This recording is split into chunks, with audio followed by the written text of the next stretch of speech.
Zapiak bat elkarteak antolatuta Intxaurrak Emelau jolas erakustaldea egin zuten asteburuan Zaldibiako jaien egitarauaren baitan. Ekitaldiak bi helburu nagusi izan ditu.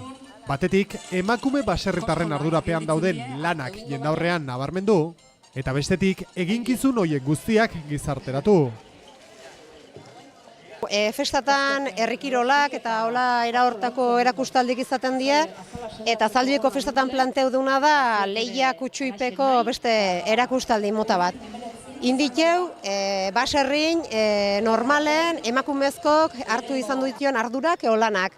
Eta 16 launen artean inditue, hartu aletu, sarrak bildu, intxaurre bildu, erropak jaso, erropak zabaldu aurrena, zirrindakin, ariketa desberdinak, eta horrekin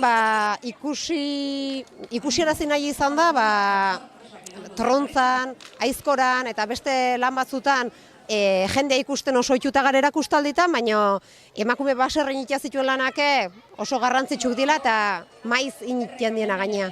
Belaunaldi desberdinetako jendea bildu nahi gendun, eta batzu familiarteko zian, oamalabak, aitxalabak, amasemek, launek, danetik bildu dugu. Gure helburu ezan nola baite belaunaldi desberdinek alkarrekin jolasen jartzea.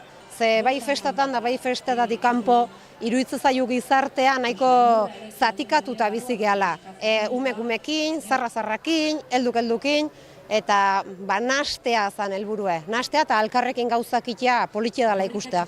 Askotan eukitzen dazu sensazioa, plaza mutilek hartzen duela, mutilek ematen duela ikuskizuna, eta oso politia izan da, eta horri ezeken du bare, emakumeke plazaratzeko nolabaiteko erakustaldia planteatu nahi izan. Indarra protagonista izango etzana.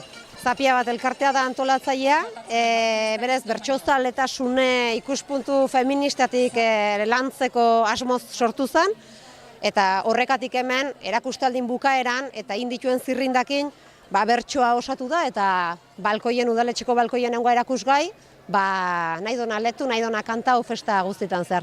Bertso berezia da. Bertso berezia da, ze Zapia bat elkartea iaz sortu zen, udazkeneko lehenengo zapi jaztea intzan urrin, eta han historiko lehenengo zapie jantzi izan, eta Maialen Lujanbio izan zen historiko lehenengo zapidune. Eta orduan okasioako Maialen Lujanbiok indiu bertso ederroi. Ez du jakingo kaletarrak da, ez daki Andre